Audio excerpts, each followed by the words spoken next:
தமிழகம் முழுவதும் தேர்தல் பறக்கும் படையினர் 50,000 ரூபாய்க்கு மேல் கொண்டு செல்பவர்களை பணத்தை பறித்து வருகிறார்கள். இது ஒரு இயந்திரத்தனமான செயல்பாடாக நாங்கள் கருதுகிறோம். காரணம், ஒரு வருடம் முழுவதும் வயலில் நிலத்தில் வேலை செய்து அவர் விளைவித்த பொருளை கோயம்பேடு மார்க்கெட்டில் விற்று அவர் எடுத்து செல்லும் பணத்தை பறித்துக் கொள்வது என்பது அவருடைய உழைப்பை பறிப்பதற்கு சமம். அதே நேரத்தில் மருத்துவமனைக்கு கொண்டு செல்லும் பணங்களையும் மருத்துவமனைக்கு கொண்டு செல்கிறோம் என்று தெரிந்தும் பறக்கும் படையினர் இயந்திரத்தனமாக செயல்படுகிறார்களே தவிர சமயோசிதமாக செயல்படுவதில்லை. இதை எங்கள் தமிழ்நாடு வணிகர் சங்கங்களின் பேரவை கண்டிக்கிறது.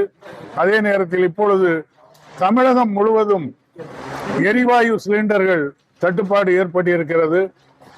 இப்பொழுது வீட்டுக்குரிய சிலிண்டர் புக் பண்ணுவதற்கு 45 நாள் என்று சொல்கிறார்கள்.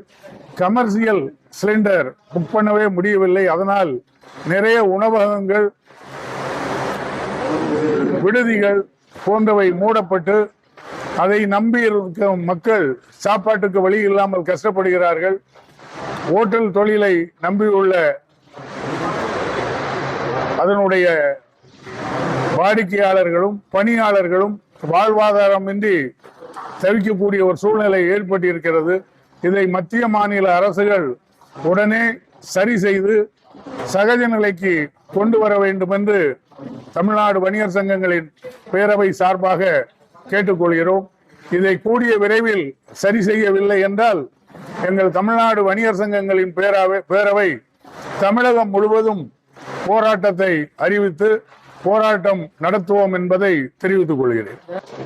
ஏற்கனவே சிலிண்டர் பதுக்கல், இப்படிப்பட்ட குடியுரிமை பொருள்கள்னு சொல்லுவாங்க. இதை கண்டுபிடிக்கிறதுக்கு தான் சிவில் சப்ளை சிஐடி குடிமை பொருள் புலனாய்வு பிரிவு ஒரு பிரிவு ஏற்கனவே இருக்குது. அவங்க களத்துல இறங்கி மும்முரமா செயல்பட்டாங்கன்னா சிலிண்டர் பதுக்கலை தடுத்து விடலாம்.